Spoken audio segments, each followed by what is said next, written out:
Ma'am. तो ये जल्दी से बताइए, जल्दी जल्दी रिवाइज करिए। प्योर सब्सटेंस के दो टाइप्स कौन से हैं? Elements and compound. Elements and compound. एक एलिमेंट का एग्जांपल दो, एक कंपाउंड का एग्जांपल दो जल्दी। एक एलिमेंट का एग्जांपल दो, एक कंपाउंड का एग्जांपल दो जल्दी से। Ma'am element is gold, silver. And compound जल्दी बताओ। Compound hydrogen. बताओ। Ma'am hydrogen. हाइड्रोजन बेटा एलिमेंट है।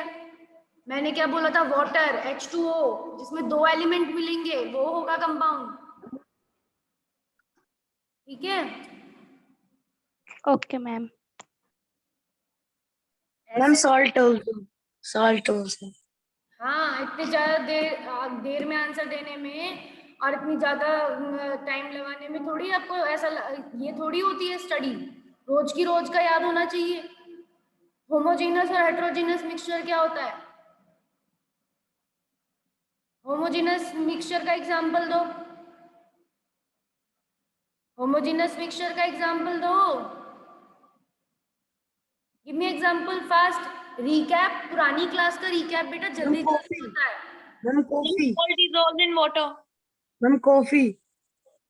Salt dissolve in water, coffee dissolve in water. ठीक है? अगर आप इन चीजों को मिक्स करोगे तो वो पूरा कोको रंग का वाटर बन जाएगा। जैसे गर्म पानी में हम लोग कॉफी थोड़ा सा घोलते हैं, फिर उसके अंदर गरम गरम दूध डालते हैं चीनी के साथ फेंट कर, फिर कॉफी दूध डालते हैं तो वो कॉफी बनती है बहुत अच्छी सी। तो पर उससे पहले थोड़े से गर्म पानी में उसे फेंटना पड़ता है कॉफी को। ठीक है?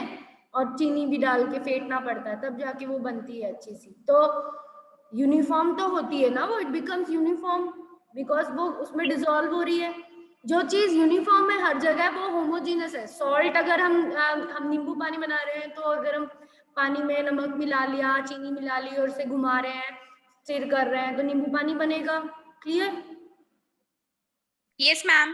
तो वो भी यस मैम। मिक्सचर होगा। ट्रू सॉल्यूशन, ट्रू सॉल्यूशन के एग्जांपल दो। ट्रू सॉल्यूशन होमोजेनस होती है, हेटेरोजेनस होती है? Ma'am homogeneous.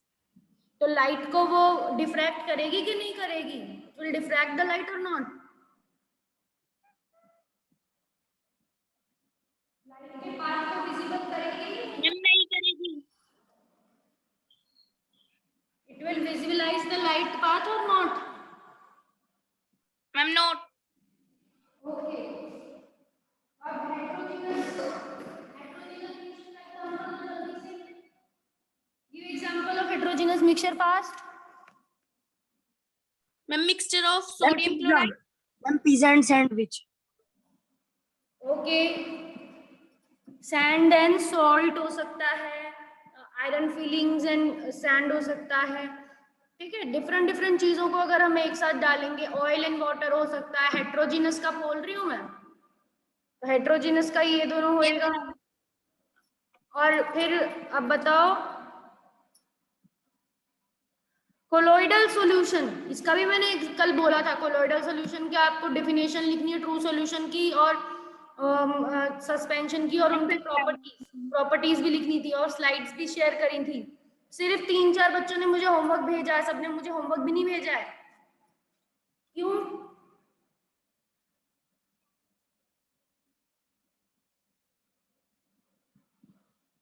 सभी लोगों को काम करना है बेटा। पहले अभी तो चलो साइंस का करना, साइंस कॉन्टेस्ट का सबसे पहले, उसके बाद ये रिटर्न वर्क कर लेना जब साइंस का हो जाए तो। और ये अब ये देखो आपका ये डायग्राम भी मैंने भेजा था। क्या हो रहा है इस डायग्राम में? What is happening in the first image? First image में क्या हो रहा है? Who will tell me what is happening in first image? Solute particles can be separated by filtration. क्या कर रहे हैं हम उसमें? Ma'am, it is a filtration process in which these solute particles are separated. कैसे? How we are separating it? Mixture को हम कैसे पास कर रहे हैं? फिल्टर पेपर के थ्रू। जब हम फिल्टर पेपर के थ्रू मिक्सचर को पास कर रहे हैं तो जो चीज फिल्टर से रुक जाएगी वो फिल्टर पेपर में रह जाएगी, और जो चीज सॉल्वेंट है जो चीज सॉल्वेंट है, जो ज्यादा अमाउंट में है, जिसका साइज छोटा है, that will pass the filter paper. Clear? Yes, ma'am. Okay. Next क्या दिखा रखा है? What is shown in the next picture?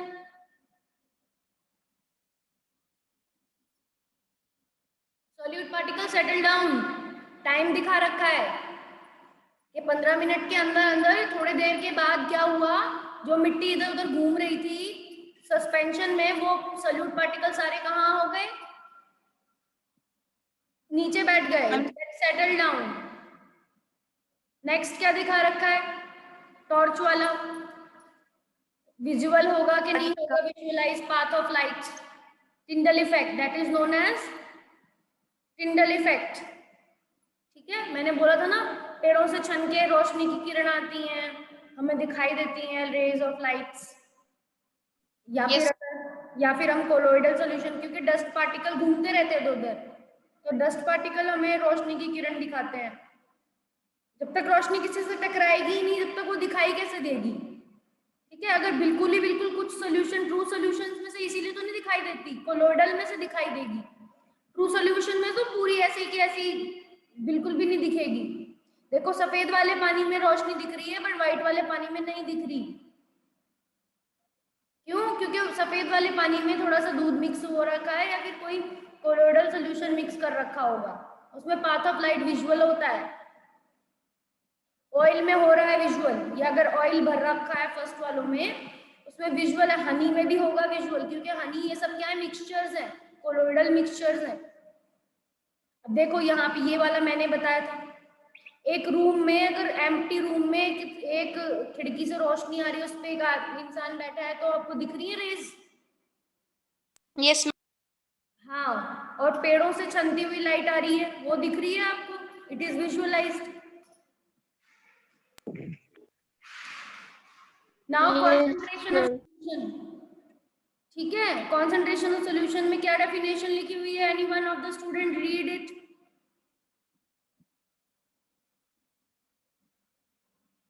Anyone solution and this read the definition of concentration. Anyone? The concentration of a solution is the amount of solute present in the given amount of the solvent or solution. Concentration of a solution formula: amount of solute upon amount of solvent, amount of solute, or amount of solute upon amount of solution. The concentration of a solution can be expressed as mass by mass percentage or as mass by volume percentage. Mass by mass percentage of a solution equals to mass of solute upon the mass of solution into 100. Okay. Mass by volume percentage of a solution. Formula, beta. These are very simple formula for calculating concentration of any substance. किसी भी substance की, किसी भी solution की concentration पता करने के लिए ये एक बहुत इजी फॉर्मूलेज हैं. ठीक है. अब पहली बात, कंसंट्रेशन क्या होती है कि कितना सोल्यूट भरा है उस सॉल्यूशन में. What is the amount of solute present in a solution given amount of solvent. अगर मैं यहाँ 2 भी कर लूं, ठीक है, मैंने यहाँ 2 भी कर लिए बराबर क्वांटिटी के, दोनों में मैंने 100 ml पानी ही लिया है. इसमें भी मैंने 100 ml पानी लिया है, इसमें भी मैंने 100 ml पानी लिया है, यानी कि सॉल्वेंट इन दोनों में मतलब बिल्कुल इक्वल है, वैल्यूज इक्वल है इनकी. 100 ml सॉल्वेंट, वाटर है, इट्स वाटर. ठीक है, दोनों में H2O है. अब क्या करा मैंने, एक में तो मैंने इसमें 20 ग्राम सॉल्ट डाल दिया और डिसॉल्व कर दिया, और दूसरे में मैंने क्या किया, 100 ग्राम्स में 100 ml में 100 ग्राम ही सॉल्ट डाल दिया. ठीक है, which one will be more concentrated? कौन सी ज्यादा कॉन्सेंट्रेटेड होगी? एक में 20 ग्राम सोल्यूट मिक्स किया है और एक में 100 ml में सोल्यूट मिक्स किया है, तो कौन सी वाली सोल्यूशन ज्यादा कॉन्सेंट्रेटेड होगी? 100 ग्राम. मैम जिसमें 100 वाले में. हाँ, 100 ग्राम वाली. बिकॉज कॉन्सेंट्रेशन का मतलब ही ये है, it is the amount of solute present in the given amount of solvent. तो अगर ज्यादा सोल्यूट है, न्यूमरेटर अगर ज्यादा होता है तो फ्रैक्शन की वैल्यू ज्यादा होती है.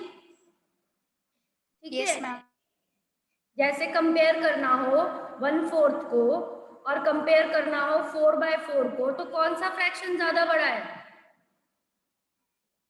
मैम 4। हाँ, क्योंकि इसका न्यूमरेटर बड़ा है, यानी ये होल अमाउंट है, 4 में से 4। मार्क्स भी तो ऐसे ही देते हो तुम, 10 में से कितना है, 10 में से 10 या 10 में से 1। तो जिसमें ज्यादा होता है, जिसमें सोल्यूट ज्यादा मिक्स होता है, वो इसकी कॉन्सेंट्रेशन होती है सोल्यूशन की, that is the concentration of solution. अब कॉन्सेंट्रेशन ऑफ सोल्यूशन के फॉर्मूलेज दिए हुए हैं कि जितना सोल्यूट मिक्स हो उसको डिवाइड कर दो सॉल्वेंट के अमाउंट से, तो आपकी कंसंट्रेशन मिल जाएगी, या amount of solute upon amount of solution, ऐसे भी निकाल सकते हो। ठीक है, और लगाया और मतलब या तो ये वाले फॉर्मूले से कर सकते हो या तो ये, तो दोनों से सेम वैल्यू आएगी। ठीक है, तो अभी मैंने एक में 20 ग्राम सॉल्ट मिलाया था, तो 20/100 करेंगे, एक में ऐसे निकालेंगे 20/100, दूसरे में क्या निकालेंगे 100/100। तो किसकी कंसंट्रेशन ज्यादा आएगी? 100/100 है, एक में 20/100 है, किसकी कंसंट्रेशन ज्यादा आएगी? मैम 100/100 की। हाँ, ठीक है, इंटू 100। अब नीचे देखो मास परसेंटेज से भी निकाल सकते हैं। अगर इसी फॉर्मूले में हम वजन का यूज करें, क्योंकि मेरे ग्राम्स ही था तो वजन ही था, तो इस वजह से मैंने ग्राम्स वाले को किया है यूज, इसलिए मैं 100 से इंटू भी करती हूँ, मास परसेंटेज निकाल रही हूँ। तो ये वाला 100 तो इससे कैंसिल हो जाएगा। ऐसे ही यहाँ पे भी अगर मैं 100 से मल्टीप्लाई करती हूँ 100 ग्राम्स ऑफ सॉल्ट वाले के लिए, तो भी वो कैंसिल हो जाएगा, इट विल गेट कैंसिल। ठीक है, तो आंसर क्या आएगा? इधर 100 आ रहा है, इधर 20, 100। तो किसका ज्यादा है? मैम 100। दूसरा ज्यादा आ गया जिसमें 100 ग्राम सॉल्वेंट मिलाया था। तो ऐसे आपका मास बाय परसेंटेज निकलता है।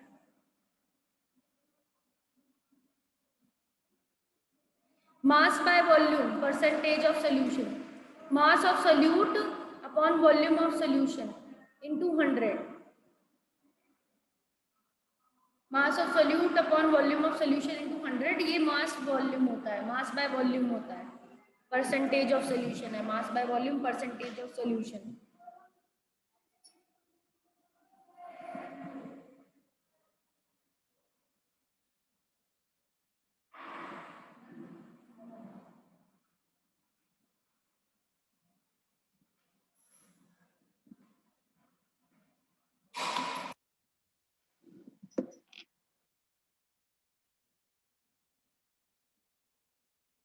तो ये क्लियर हो गया बच्चों तुमको?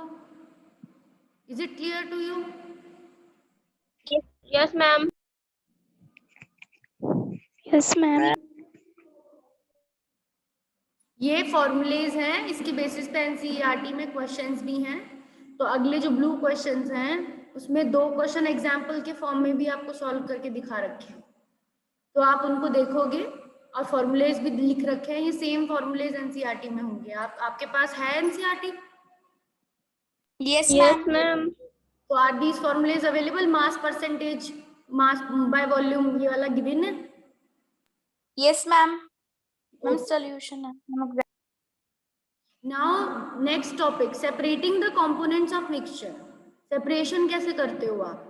एक तो आपने डायग्राम में देख लिया, that was filtration, बट और क्या मेथड्स है आपके? सेपरेशन टेक्निक्स क्या हैं? तो आपके the components of a heterogeneous mixture can be separated by simple methods like hand picking, sieving, filtration. अगर कोई heterogeneous mixture है तो उसको तो आराम से अलग किया जा सकता है।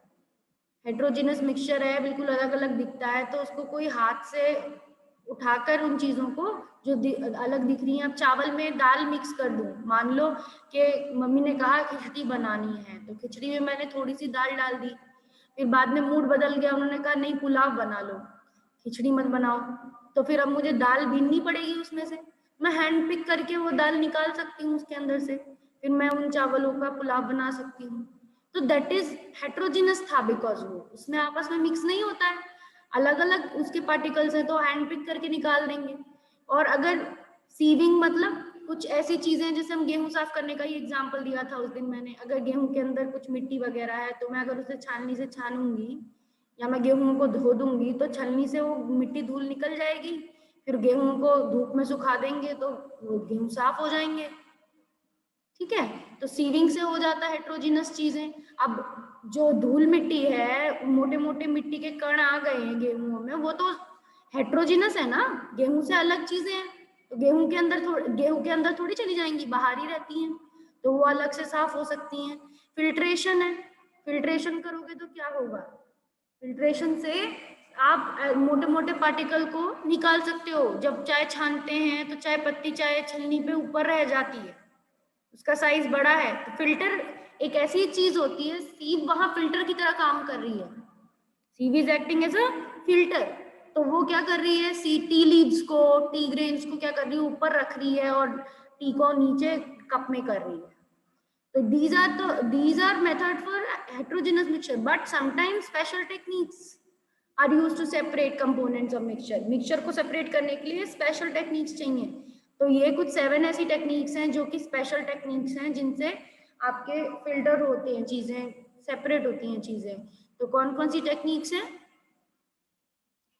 Evaporation, centrifugation, decantation, sublimation, centrifugation, chromatography and distillation and fraction distillation. ठीक है, यहाँ सेंट्रिफ्यूगेशन 2 बार लिखा हुआ है, आपकी बुक में भी दी हुई है ये techniques. Everyone, is it these techniques are given in your book also, NCERT? See and tell me, see in the book and tell me whether it is given on in your NCERT or not, these techniques. Yes?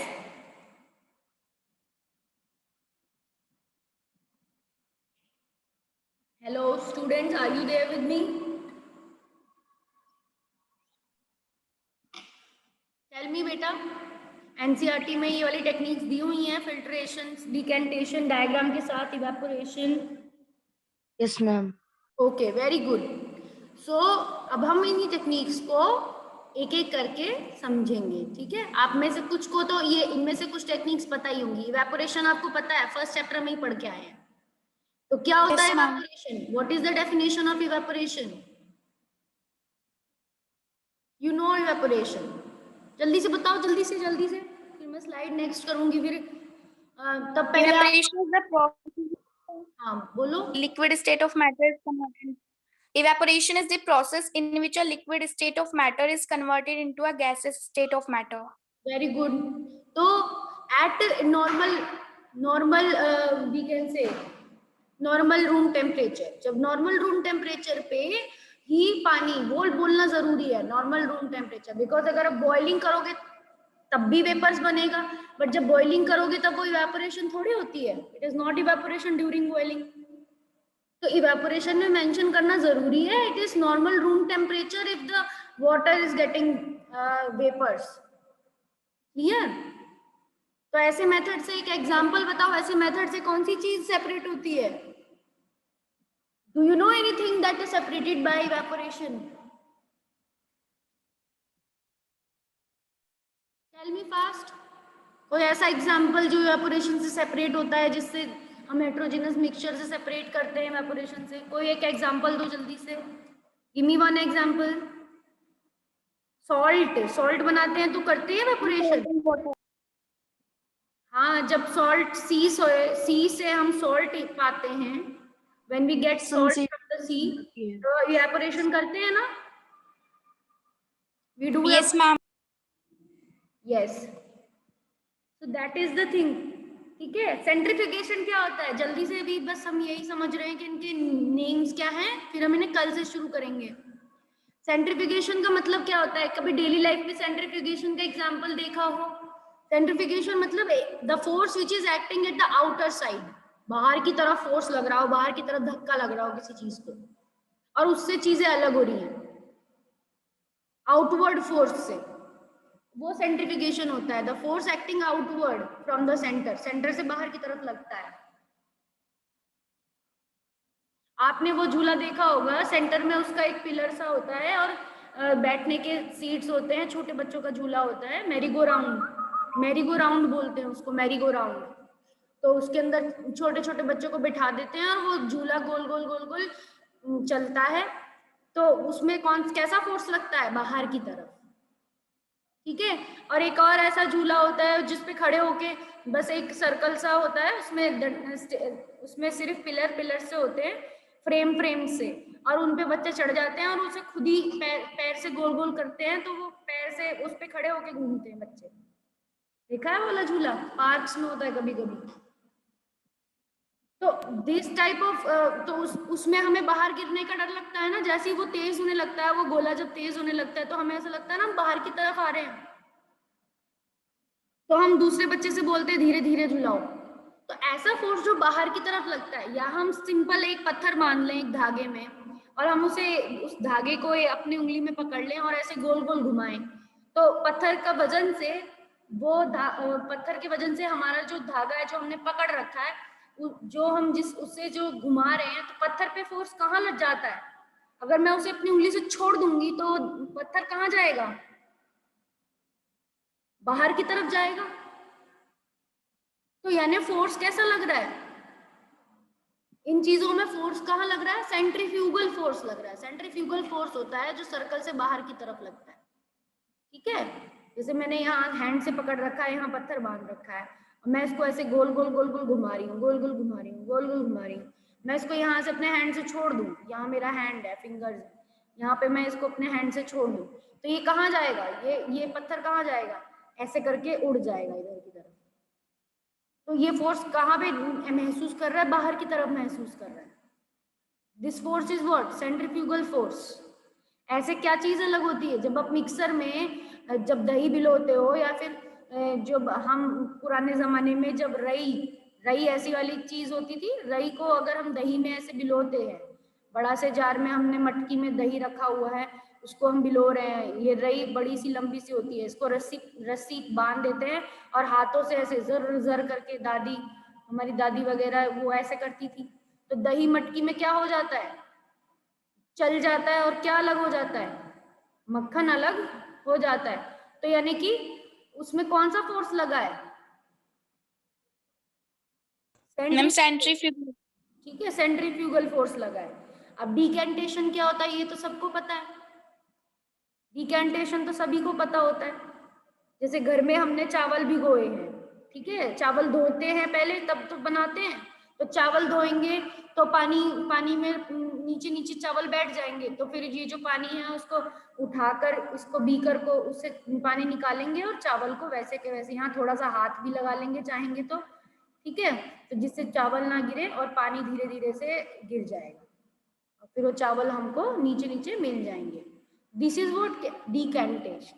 पानी को हटाना, ठीक है, और material को बचा लेना। तो वाटर विल रिलीज आउट और उससे धूल मिट्टी जो भी चावल में थी वो वाटर तो निकल जाएगा और चावल साफ हो जाएंगे। Is it clear? Yes ma'am. Sublimation क्या होगा ये भी पता है आपको? Sublimation, this also you know. Yes ma'am. क्या था ये? पिछले चैप्टर का है, जल्दी बताओ। What is sublimation? Tell me fast बेटा। Ma'am, change of the process in which the solid state change into gaseous state. Okay. Solid state change into gaseous state without coming into liquid state. That is sublimation. Okay, ये बताना भी जरूरी है। Then ऐसा camphor वगैरह का होता है, नैप्थलीन बॉल्स इसका एग्जाम्पल है। सेंट्रिफिकेशन तो बता ही दिया हमने। क्रोमेटोग्राफी, क्रोमेटोग्राफी क्या होती है? एक फिल्टर पेपर होता है और उस फिल्टर पेपर में अलग अलग पोर साइज होते हैं, छोटे छोटे से पोर साइज है, पोरस फिल्टर पेपर होता है। फिर उसके ऊपर हमने क्या किया?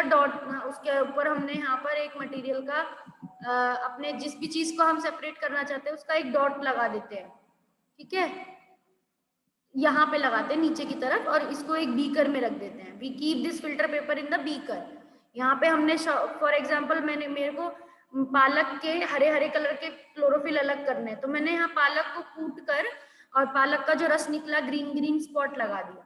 अब यहाँ पे मैंने अल्कोहल, इथेनॉल वगैरह, बड़े बच्चे करते हैं एक्सपेरिमेंट, अल्कोहल इथेनॉल का सोल्यूशन भर दिया इस बीकर में और ऊपर से इस बीकर को बंद कर दिया, तो क्या होगा? ये सॉल्वेंट्स इस पेपर में चढ़ेंगे। This is a paper, filter paper है ये। इस फिल्टर पेपर में क्या होगा? कोई भी लिक्विड टच हो रहा है तो वो ऊपर राइज करेगा, जब वो ऊपर राइज करेगा तो इस क्लोरोफिल के अंदर जो भी इस ग्रीन कलर के स्पॉट में, यहाँ ग्रीन स्पॉट है, तो इस ग्रीन कलर के स्पॉट में जो भी पिगमेंट्स होंगे, ठीक है, क्लोरोफिल पिगमेंट्स होंगे, वो ऊपर राइज करते हैं, दे राइज अपवर्ड। और जब वो राइज करते हैं तो they make a graph, filter paper पे अलग अलग तरह का ग्राफ बना देते हैं।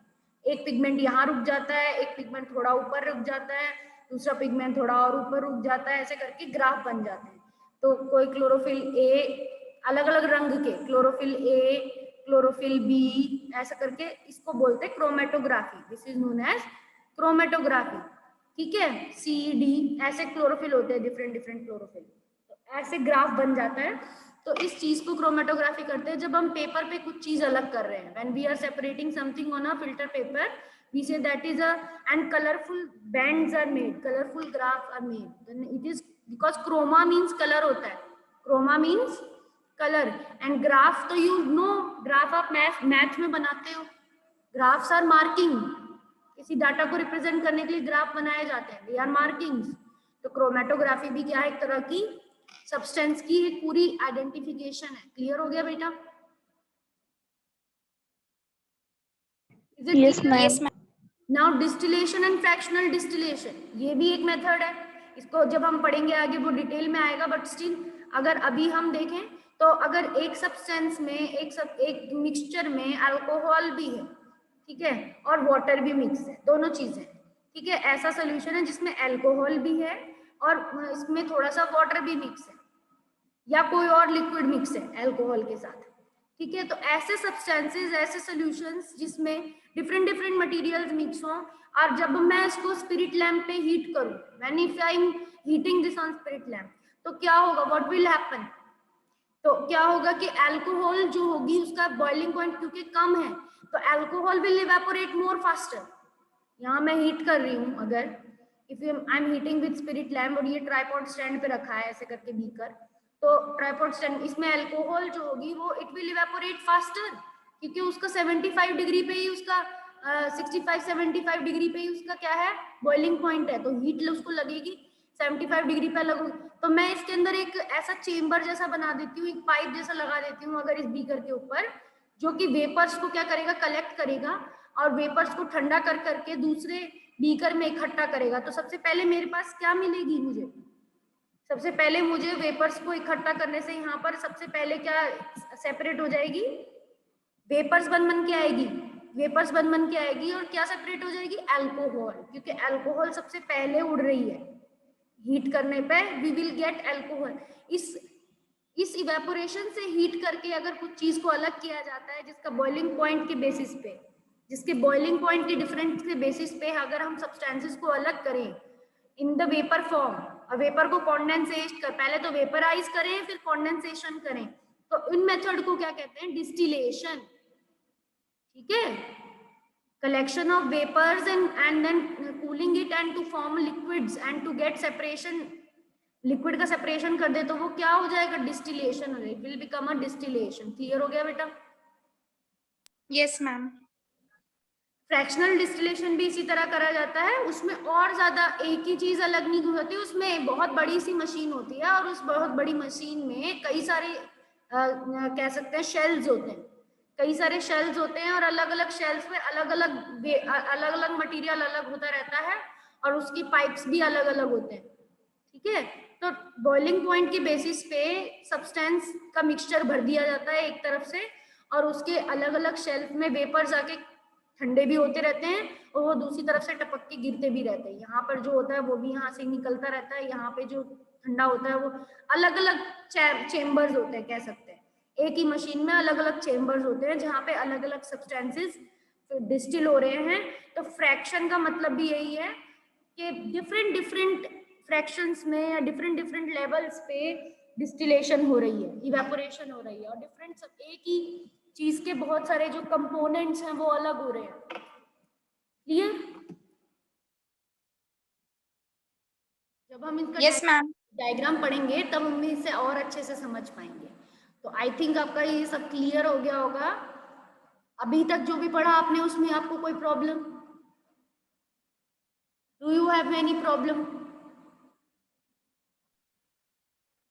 No, ma'am. अभी तक हमने क्या क्या पढ़ा? सिर्फ अभी हमने एक तो मेथड ऑफ ये जो टॉपिक शो हो रहा है ये पढ़ा कि कैसे हम कंपोनेंट को मिक्सचर को डिफरेंट करेंगे, सेपरेट करेंगे। फिर हमने ये कुछ फॉर्मूलेस पढ़े कॉन्सेंट्रेशन ऑफ सॉल्यूशन के, और ये तो कल वाला ही था, ठीक है, सस्पेंशन और ये डायग्राम्स। तो हमने दो ही चीज आज पढ़ी, ज्यादा नहीं पढ़ी है, एक तो ये वाली स्लाइड और एक ये वाली स्लाइड। तो आपको यही दोनों स्लाइड लिखनी है होमवर्क में, ठीक है। These formulas you have to write, and these method of names of the method of separating techniques you have to write. Clear? Okay, ma'am. These two will be your very small questions. These two will be your homework. And I hope इनमें कोई आपको doubt नहीं है. Don't have any doubt in these. Okay? Okay, ma'am.